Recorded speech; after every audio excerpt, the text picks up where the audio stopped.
Hello, everyone. Welcome to PressThis, the WordPress community podcast on WMR.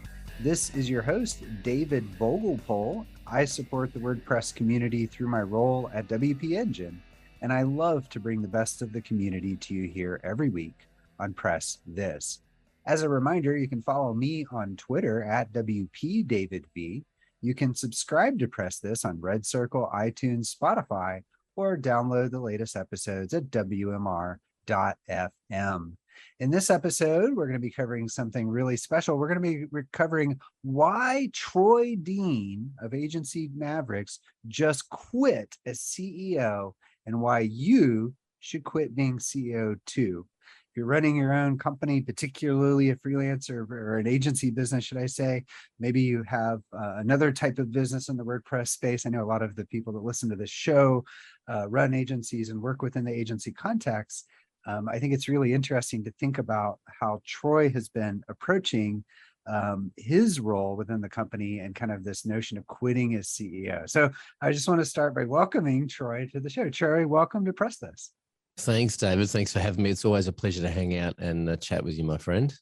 Absolutely. We've had you on the show in the past, and I always love to hear about what you have going on. I really appreciate you coming back, especially at this kind of key moment in how you're thinking about your business differently. But for those unfamiliar, Troy is from the very popular Agency Mavericks, really focusing on agency business optimization. And there's a lot more to it than that. I'll ask you about that later, Troy. But he's going to cover why he recently quit his COO role for the company he founded, the benefits he expects in doing so, and what he's going to focus on instead. And then finally, why he thinks many agency owners should seriously consider quitting their role as CEO, which I think is really interesting. As a former owner, operator, CEO of an agency myself, Troy. So let's start, though, with the same question I ask every guest. Could you briefly tell me your WordPress origin story? Yeah, so I had this gig once on a tropical island here in Australia called Great Keppel Island, where I was a gigging musician. I was playing like 6 gigs a week on the resort, playing covers, all the classics, Brown Eyed Girl by Van Morrison and I'm a Believer by the Monkees, and getting everyone up to dance. And during the day, I decided to teach myself how to build websites because I was kind of bored. And I was really at an inflection point in my life where I was a gigging musician and voiceover artist, but you're kind of always waiting for the phone to ring when you do that kind of work. You haven't got a lot of control over your own income. So I thought, you know what, I'm going to skill up. I'd build a few websites to promote myself as a musician. And I thought I'm going to skill up and actually figure out how to do this properly. And so I wrote my own content management system in Notepad+ on a Sony Vaio laptop, and learned how to write PHP and MySQL, HTML and CSS. And it was an amazing experience. And then I came back to the mainland and was talking to a friend of mine who was the only other web designer I knew. And I kept asking him, hey, how do you do that thing where you can get multiple images to upload to a media library at the same time? Now, this is back in 2007, right? So this is a long time ago, before JavaScript libraries were really popular. And I was like, how do you like get multiple images to upload at the same time? And he's like, I don't know, I just use WordPress. And I'm like, oh, okay. And I kept asking him all these questions, and his answer to everything was, I don't know, I just use WordPress. And I'm like, all right, I'm going to go home and download this WordPress thing and figure it out. And so I downloaded a bunch of different CMSs at the time, and WordPress, despite the fact that their famous 5-minute installation took me probably 3 days, it was the one that I managed to get up and running and start using. And all the others I downloaded, I had no idea how to log in or use them, so that I just kind of put them in the trash.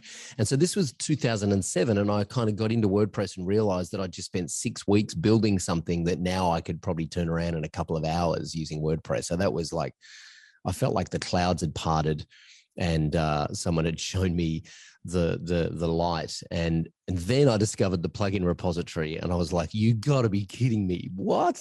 I can use all this functionality for free, and there are developers in here who will like answer my questions and help me. This is like some secret club that no one's been talking about. And that was the rest is history. Yeah. That's fantastic. Well, to be fair, in 2007, this was right around the time when widgets and shortcodes hit. And so I always classify that time frame as like when you could use WordPress to build a website versus just say like a blog or a functional blog. And Mm. so that was right around the time when people really saw, I felt its ability to be a content management system. I personally don't think that really hit till 2010 with custom post types, but Mm, that yeah. must have been a really interesting moment to come Yeah. into WordPress. Yeah. I So mean, I spent a long time playing in the sidebar, man, managing widgets in the sidebar, thinking I was a genius. There's a lot of time spent in the sidebar. I love it. I love it. You'll have to send me the repo for your notepad CMS there. All right, so cool. So let's talk about Agency Mavericks for a minute. What does Agency Mavericks do, and when did you found it?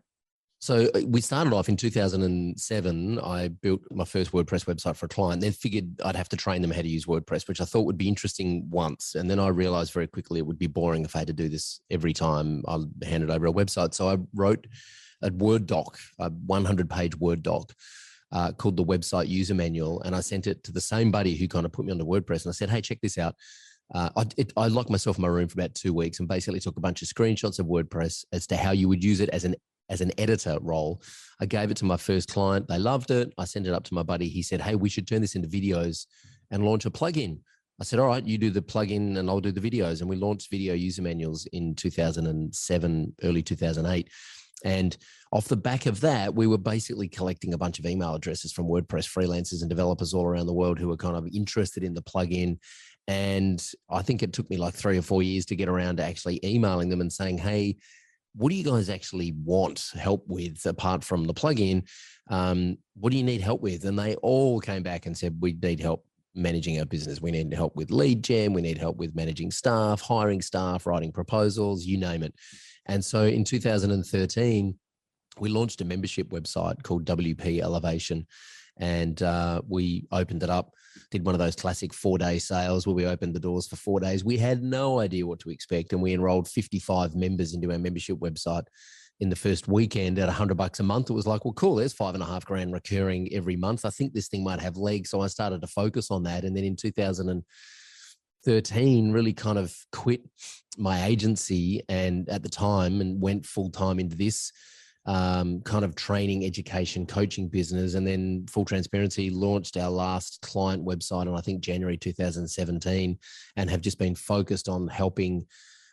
Initially, it was helping WordPress freelancers become WordPress consultants and business consultants. But over the years, it's morphed into there's SEO agencies, we have branding agencies, we have copy agencies, we have, straight up digital marketing agencies. We have a lot of web design, a lot of WordPress agencies.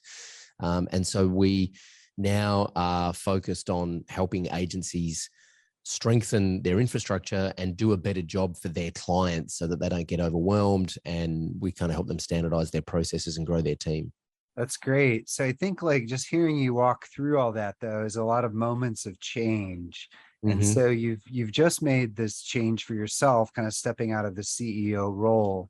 So as you thought of this, and I'm sure that the kind of morphing from the past was on your mind as well, but like what made you first think that you needed to step down as COO, and what benefits did you think it would provide? And I'm thinking like when you first started thinking about it, not like now that you've gone through with it. Yeah. So I'd been doing it a long time, right? And like, frankly, I was a bit tired of looking at spreadsheets and and data. And we had someone in the business who was our operations manager. She was a past customer. She'd kind of come up through different roles in the business. She helped us manage our Facebook group for a bit. Then she was head of content for a bit. Then she took over operations. And I just kept kind of deferring more and more to her to not only kind of give me the information I needed, but also help me make really key decisions in the business about hiring and, partnerships. And it just became really apparent to me that my sweet spot is I'm a fast starter, and I'm a rainmaker. Like I know how to go out there and develop products and take them to market and create launches and create value in the marketplace. And that's what I do best. And I felt like I was constantly being torn between wanting to do what I know I'm good at and what I really enjoy, which is creating products, sitting in front of the camera, behind a microphone, coaching, inspiring, leading our live events, being, kind of the key So person of influence in the business. if I could Um, interrupt there just for a second, it sounds like kind of just to frame that first point is that really what you were doing as CEO wasn't really where your passion lied. And I'm just kind of curious how you were thinking about like the other side of it, like you were talking about with the person you were kind of delegating more and more of that responsibility to. And like, were you thinking like that was the right call? But we're going to take our first break and we'll be right back. Time to plug into a commercial break. Stay tuned for more Press This in just a moment. Hello, everyone. Welcome back to Press This, the WordPress community podcast on WMR. We're in the middle of talking to Troy Dean about why he quit his job of CEO of Agency Mavericks. Troy, right before the break, you were talking a little bit about what you were thinking as you were thinking like, hey, I need to get out of the CEO role. You kind of covered some areas of like where your focus and passion was about this notion of your sweet spot being a fast starter and kind of this invention mode. And I think you're about to get into some of the more tactical pieces that you didn't think you were a good fit for, but I'm just curious how you were thinking about it at that time. Yeah, well, Emily it just became really obvious that Emily was better at it than me because she was really passionate about it and she loves it. Like she's super organized. I don't have the concentration span to focus on anything for, once the dopamine hit wears off, I'm done, right? Like full transparency. I'm like, this is a great idea. Let's go do this. Yay. At 100 miles an hour, I'm fully excited. It's like the reason I don't build websites anymore is because I love installing WordPress and logging into a brand new clean WordPress installation for about the first 7.5 minutes. And then I'm bored out of my mind. I'm like, I just don't want to do this anymore. I've started it. Can someone please finish it? And that was happening more and more in the business. I was starting things that other people would have to finish. So I said, you know what? Where I add the most value to this business is doing this particular role, which is product development and marketing and essentially talking to customers and helping them solve problems and then working out how to leverage those solutions into digital products and frameworks and coaching solutions. And so that's what I'm going to do.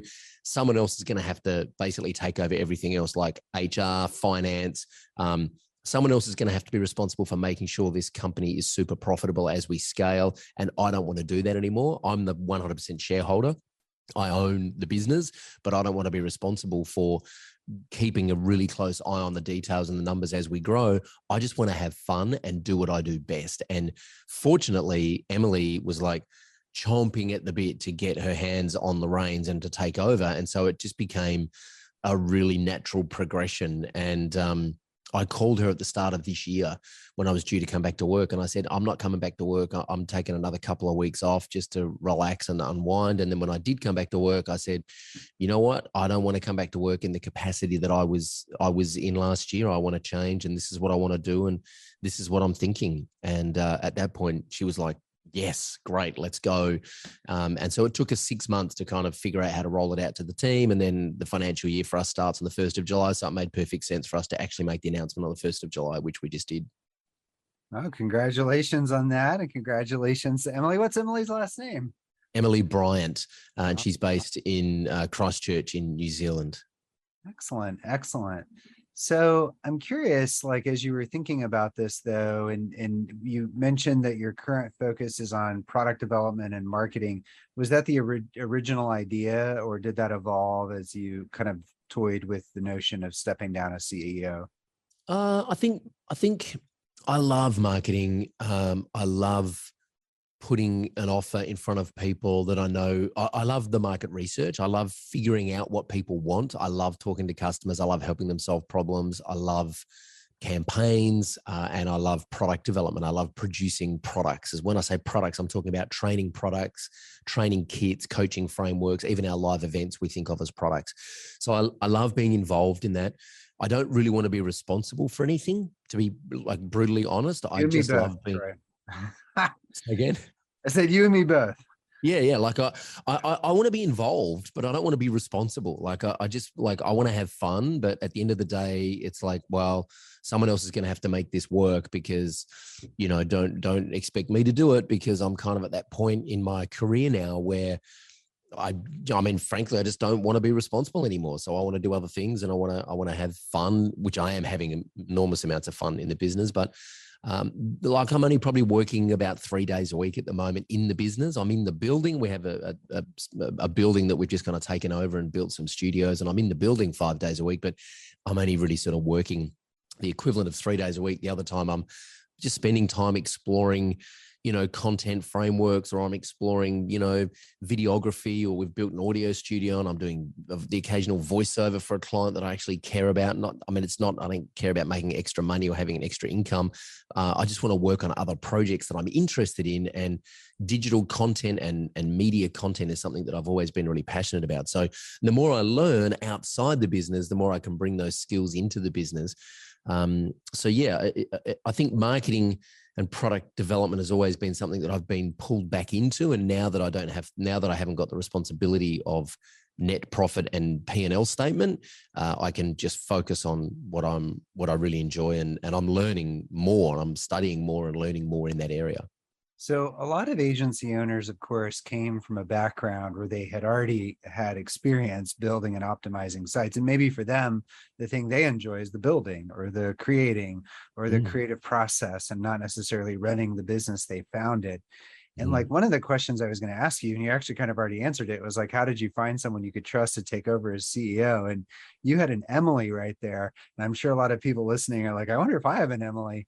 But is this your advice to agency owners, is to find, if they're thinking about stepping down as CEO, to first look within? Or totally. Like a lot of the agencies that we work with are at a point now where they're hiring an operations manager or a general manager, right?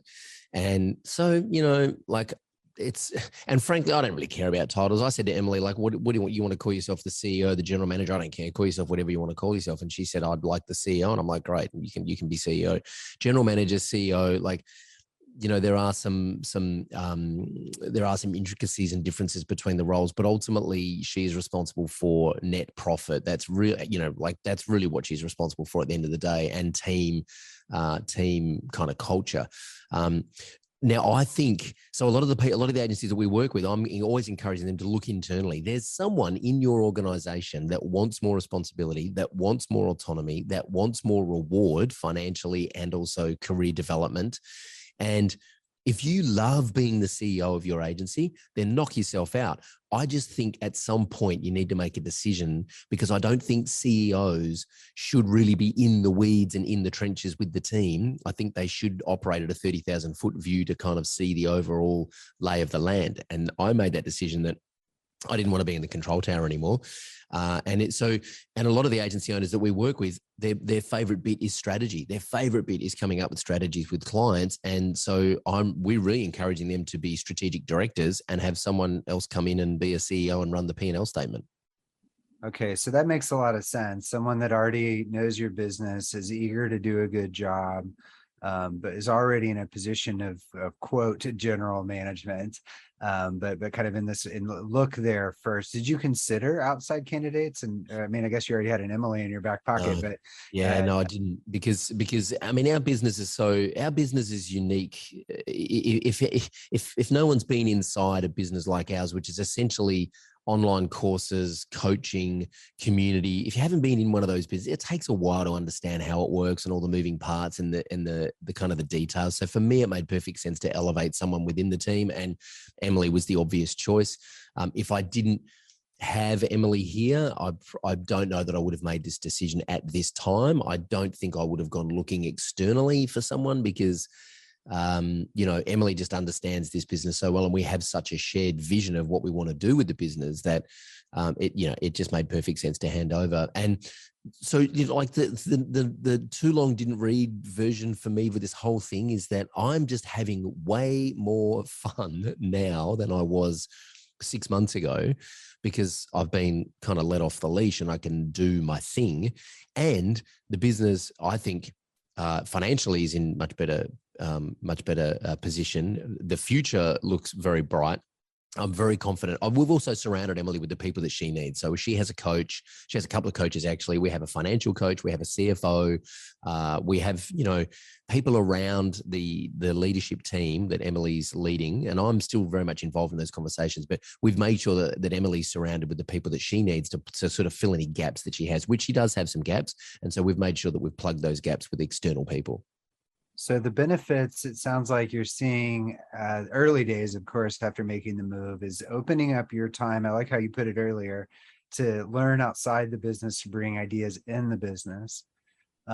You feel you're in a better financial position, and you feel like you have a better financial outlook.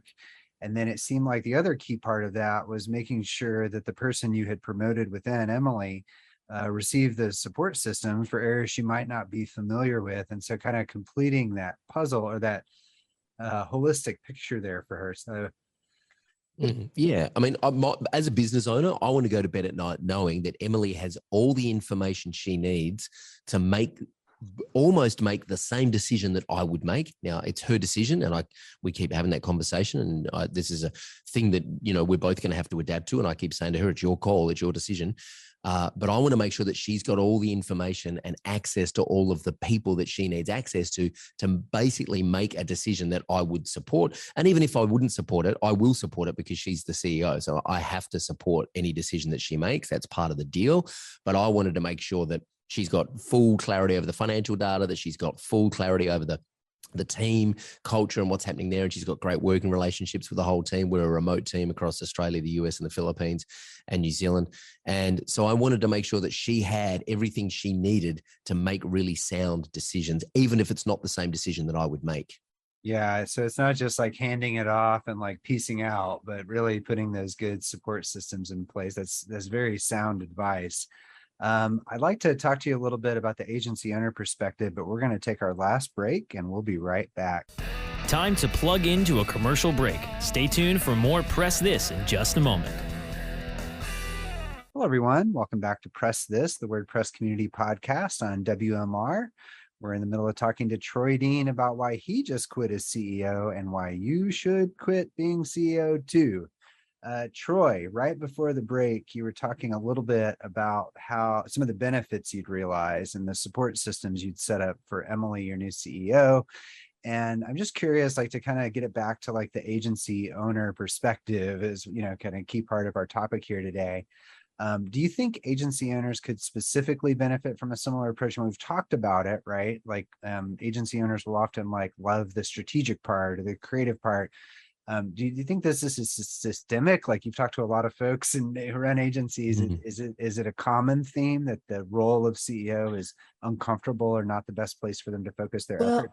I think it just becomes a pain in the ass, right? Like I think what happens is they kind of head pretty quickly towards burnout because so typically what happens is the CEO role consumes them and they don't spend any time doing the strategic stuff with the clients. And then the client results tend to slip a little bit and they're saying, well, I can't train anyone else to do the strategy because I'm a unicorn. And the reality is you're not a unicorn. You just spread too thin, right? Because you're trying to manage profit margins. You're trying to manage your recruitment pipeline. You're trying to manage all these other things as a CEO.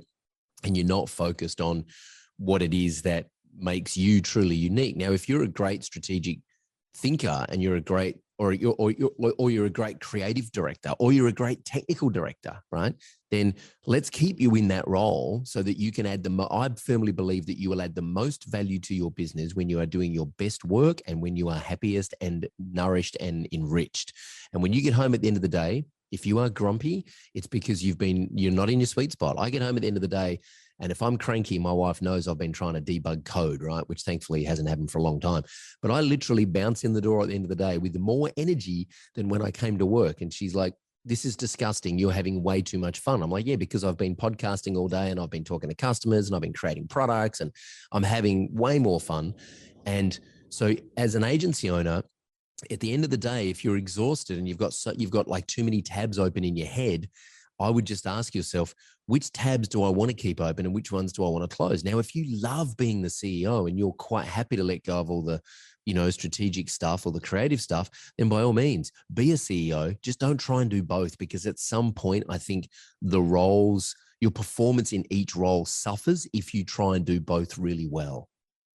You know, Troy, as I hear you describe this, I'm imagining sitting in the office of my agency, spending time in there on administrative tasks rather than in the kind of open office area we had outside there with the creative and strategy and implementation teams. And I was imagining my value in either room, and it definitely hit home.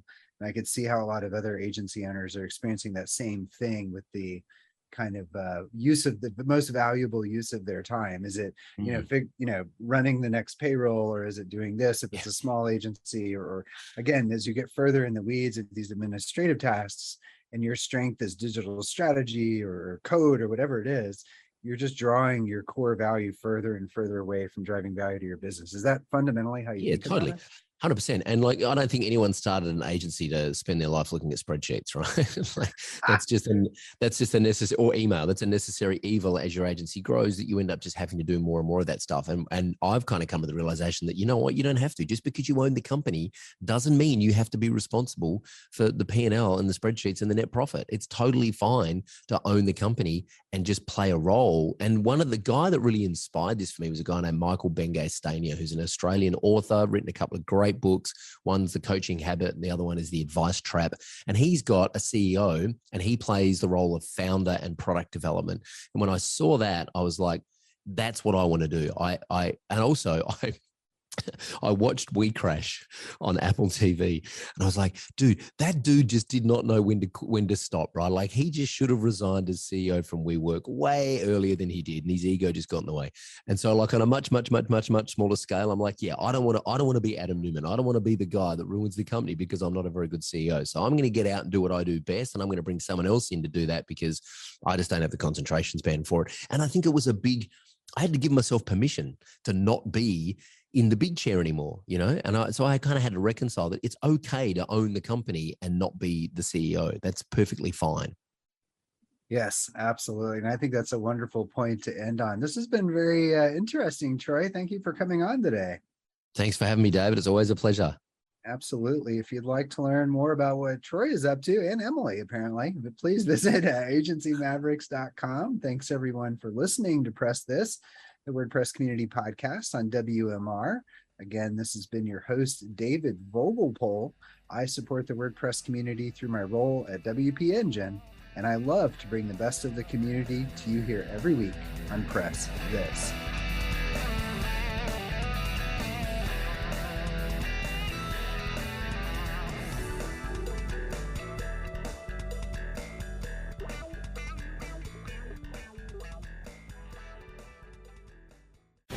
The opinions expressed on this program are those of the guests and hosts and do not necessarily reflect those of WebmasterRadio.fm's management or sponsors. Any rebroadcast or redistribution without authorized consent of WebmasterRadio.fm is prohibited.